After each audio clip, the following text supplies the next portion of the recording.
So what's up kadama, ito na nga pala yung continuation ng Presepa G3F4 na in-upload natin nung nakaraan.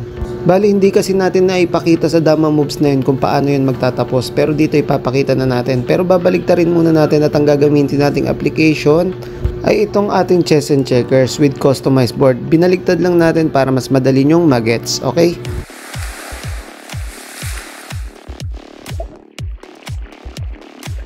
Checkers TV.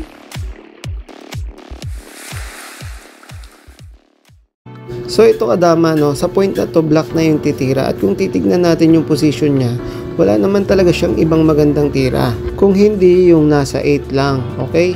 So check natin kadama, no, halimbawa tumira siya ng 8 to 3, so ang magiging response natin ay ito.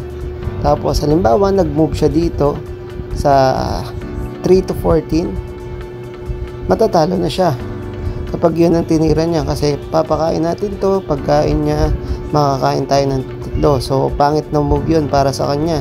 Pag dito naman siya sa kabila, ang gagawin natin, mag-move tayo dito para i-block yung iba niyang pwedeng maging galaw. Kung i-check nyo kadama, wala rin naman siyang ibang pyesa na magandang igalaw kung hindi yung nasa 7, 2, 3. So ibablock lang natin yan dito. So wala na siyang maayos na moves, magpapakain lang siya talaga dito.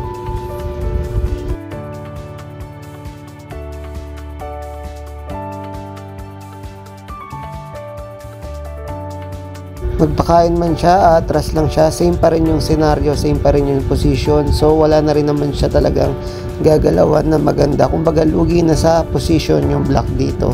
So check nyo kadama, oh, kahit saan na siya tumira dito, lahat ng galaw niya makakainan siya, matatalo lang siya. So that's it for this video. Sana nagustuhan nyo, mag-iwan kayo ng like. Huwag nyo rin kalimutang mag-subscribe, lalo na sa mga bago pa lang sa channel natin. Thank you for watching.